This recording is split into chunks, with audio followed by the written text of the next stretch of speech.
Shalom jemaat yang terkasih, ada saat-saatnya di mana Tuhan izinkan kita untuk menghadapi tantangan kehidupan kita itu seorang diri, tanpa teman, tanpa sahabat, bahkan tanpa keluarga yang menemani di sekeliling kita. Di masa-masa tersebut kita bergumul dengan yang namanya rasa sepi, rasa sendirian, atau rasa lonely. Dan Tuhan Yesus pun pernah mengalami hal yang sama.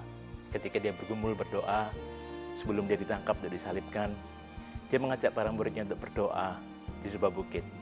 Ketika dia berdoa dengan sampai mencucurkan air mata yang berupa darah, peluhnya itu berupa darah, para muridnya malah tertidur. Dan bahkan kitab Markus berkata bahwa setelah Yesus ditangkap, firman-Nya berkata bahwa semua muridnya meninggalkan dia dan melarikan diri. Yesus berjuang sendirian. Dan Rasul Paulus juga pernah mengalami hal yang sama. Ketika dia ada dalam sebuah persidangan, ketika dia diberi kesempatan untuk melakukan pembelaan yang pertama, dia berharap para muridnya, orang-orang Kristen di kota tersebut, bisa hadir untuk meringankan tuduhan yang dituduhkan terhadap dia. Atau paling tidak, mereka hadir untuk memberikan dukungan moral terhadap Rasul Paulus. Tapi Rasul Paulus mencatat dalam kitab 2 Timotius berkata demikian, "Pada waktu pembelaanku yang pertama, tidak seorang pun yang membantu aku. Semuanya meninggalkan aku. Ia berjuang sendirian."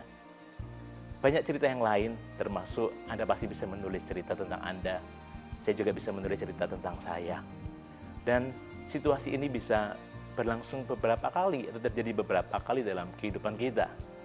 Apa yang mesti kita lakukan? Cara mengatasinya adalah yang pertama, sadari dan percayalah bahwa Tuhan tidak pernah meninggalkan kita sendirian. Bukankah namanya Immanuel? Allah yang dekat, Allah yang menyertai kita. Saya ulang dari kisah Paulus tadi.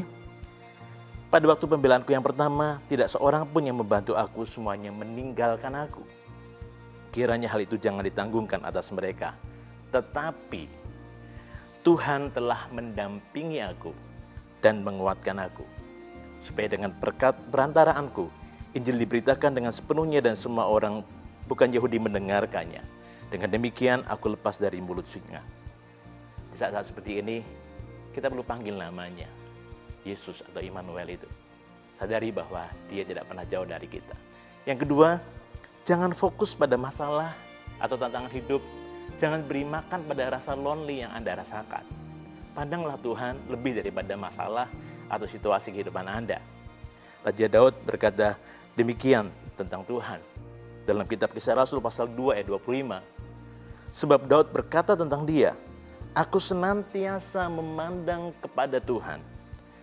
Karena ia berdiri sebelah kananku, aku tidak goyah." Jangan memandang masalah atau rasa lonely yang Anda rasakan, tapi pandanglah Tuhan.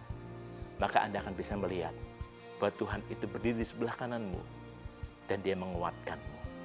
Yang ketiga, milikilah komunitas rohani yang sehat.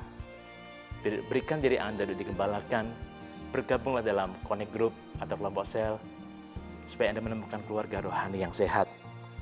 Teman itu seperti tombol lift, bisa membawa Anda ke atas atau turun, tergantung tombol apa yang engkau pencet, tergantung teman pergaulan apa yang engkau pilih.